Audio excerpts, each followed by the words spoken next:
তো আমলের ক্ষেত্রেও আমি যখন লাভ ক্ষতি এগুলো জানবো, এটা করলে কি লাভ, না করলে কি ক্ষতি, তখন আমল করার প্রতি আমার কি আগ্রহটা জাগবে, স্পৃহাটা তৈরি হবে।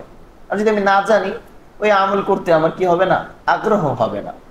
তাহলে জিলহজ মাস, এই মাসের ফজিলত আমরা জানতেছি।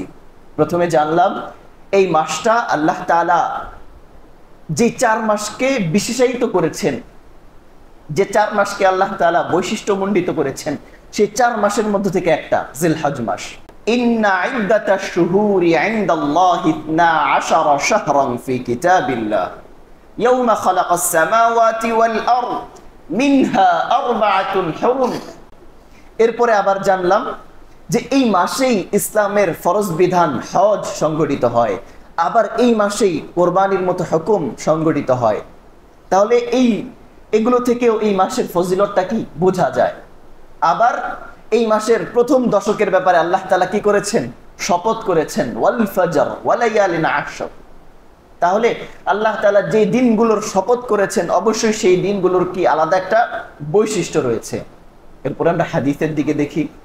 হাদিসে নবীজি সাল্লাল্লাহু আলাইহি ওয়াসাল্লাম বলেছেন, এই দিনের আমল আল্লাহ তাআলার কাছে এত প্রিয় যে অন্যান্য দিনের আমল আল্লাহ তাআলার কাছে এত প্রিয় না। বলেন না সুবহানাল্লাহ।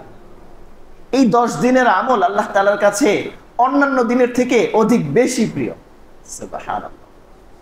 হাদিসে কি আসছে, নবীজি সাল্লাল্লাহু আলাইহি ওয়াসাল্লাম বলেন, মা মিন আইয়ামিন আল আমালুস সালিহ ফিহা আহাব্বু ইলাল্লাহ, যে আল্লাহর নিকট জিলহজের প্রথম 10 দিনের নেক আমলের চেয়ে অধিক প্রিয় অন্য কোনো আমল নেই। বলেন না সুবহানাল্লাহ।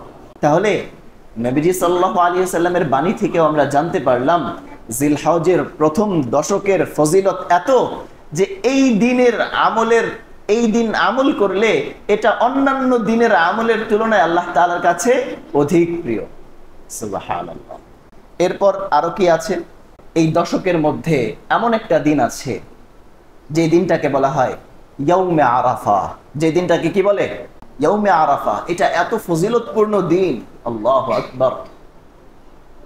এই দিনের ব্যাপারে হাদিসে বর্ণিত হয়েছে যে নবীজি সাল্লাল্লাহু আলাইহি ওয়াসাল্লাম বলেন, এই আরাফার দিনে আল্লাহ তাআলা এত অধিক পরিমাণ জাহান্নামীদেরকে জাহান্নাম থেকে মুক্তি দান করেন যেটা অন্যদিন করেন না। বলেন না সুবহানাল্লাহ। হাদিস শরীফের কথা, নবীজি সাল্লাল্লাহু আলাইহি ওয়াসাল্লাম বলছেন, মা মিন ইয়াউমিন আকসারু মিন আইয়ুতিকাল্লাহু ফীহি আবদান মিনান নার মিন ইয়াউমি আরাফা। যে মা মিন ইয়াউমিন, এটা এমন একটা দিন যে আকসারা মিন আইয়ুতিকাল্লাহ ফীহি আবদান মিনান নার, যে আল্লাহ তাআলা এত অধিক পরিমাণ বান্দাদেরকে মিন নার জাহান্নাম থেকে মুক্তি দেন যেটা নাকি অন্য দিন দেন না। আর সেটা কোন দিন, মিন ইয়াউমিন আরাফা, আর সেটা হচ্ছে আরাফার দিন। সুবহানাল্লাহ।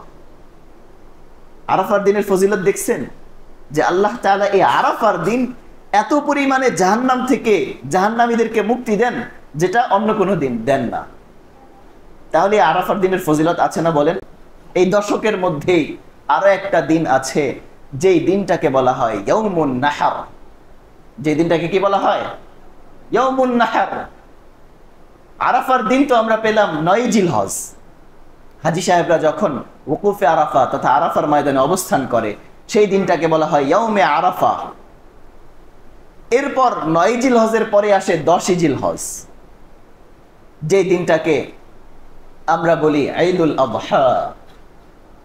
হাদিসের ভাষায় সেটা হচ্ছে ইয়াউমুন নাহর। নবীজি সাল্লাল্লাহু আলাইহি ওয়াসাল্লাম সেই দিনের ব্যাপারে বলছেন যে ইন্না আযমাল আইয়ামি ইনদাল্লাহ তাবারাকা ওয়া তাআলা ইয়াউমুন নাহরি। আল্লাহ তাআলার নিকট অত্যাধিক গুরুত্বপূর্ণ একটা দিন, বা আল্লাহ তাআলার কাছে অত্যন্ত মহিমান্বিত একটা দিন, আর সেই দিনটা হচ্ছে ইয়াউমুন নাহর। সেটা কোন দিন, ইয়াউমুন নাহর, অর্থাৎ ঈদুল আযহা, ঈদুল আযহার দিন। তাহলে এই হাদিস থেকেও বোঝা যায় যে জিলহজের 10 দিন যে আল্লাহ তাআলার কাছে শ্রেষ্ঠ বা আল্লাহ তাআলার কাছে অত্যাধিক গুরুত্বপূর্ণ। কয়টা কারণ পেলাম আমরা, 4টা কারণ পেয়েছি। 4টা কারণ মনে রাখবেন, পয়েন্টগুলো মনে রাখবেন, মুখস্থর মতো থাকবে ইনশাআল্লাহ। 4টা কারণ জিলহজের প্রথম দশক গুরুত্বপূর্ণ হওয়ার 4টা কারণ। 1 নাম্বার, আল্লাহ তাআলা এই দশকের ব্যাপারে কোরআনে শপথ করেছেন, ওয়াল ফাজর ওয়া লায়ালিন আশর। এই আশর বলে, এই দশক বলে আল্লাহ তাআলা এই জিলহজের প্রথম দশককে উদ্দেশ্য করেছেন। আর 2 নাম্বার, হাদিসে এসেছে আল্লাহ তাআলার কাছে অন্যান্য দিনের তুলনায় এই দশকের আমল অধিক প্রিয়। বলেন না সুবহানাল্লাহ। এটা 2 নাম্বার, মনে রাখবেন। 3 নাম্বার, এই দশকের মধ্যে একটা দিন আছে যে দিনটা হচ্ছে ইয়াউমে আরাফা তথা আরাফা দিবস, আরাফার দিন। আর এই দিন আল্লাহ তাআলা অধিক পরিমাণে জাহান্নামীদেরকে জাহান্নাম থেকে মুক্তি দেন। বলেন না সুবহানাল্লাহ। এটা হচ্ছে আরেক 3 নাম্বার কারণ, এই দশক শ্রেষ্ঠ হওয়ার 3 নাম্বার কারণ। আর 4 নাম্বার, এই দশকের মধ্যেই এমন একটা দিন আছে যে দিনটাকে কি বলা হয়? ইয়াউমুন নাহর তথা ঈদুল আযহা, যেটা আমাদের জন্য ঈদুল আযহা। এই দিনের ব্যাপারে হাদিসে কি আসছে? নবীজি সাল্লাল্লাহু আলাইহি সাল্লাম বলেছেন, নিশ্চয়ই আল্লাহ তাআলার কাছে এই ইয়াউমুন নাহর তথা ঈদুল আযহা এটা অতি উত্তম বা অতি শ্রেষ্ঠ একটা দিবস। সুবহানাল্লাহ। তাহলে কয়টা কারণ পেলাম? কিসের কারণ? জিলহজের প্রথম দশক শ্রেষ্ঠ হওয়ার কয়টা কারণ? 4টা কারণ। মনে থাকবে তো ইনশাআল্লাহ? আল্লাহ তাআলা মনে রাখার তৌফিক দান করুন। যারা মনে রাখতে পারবেন তারাই লাভবান হবেন।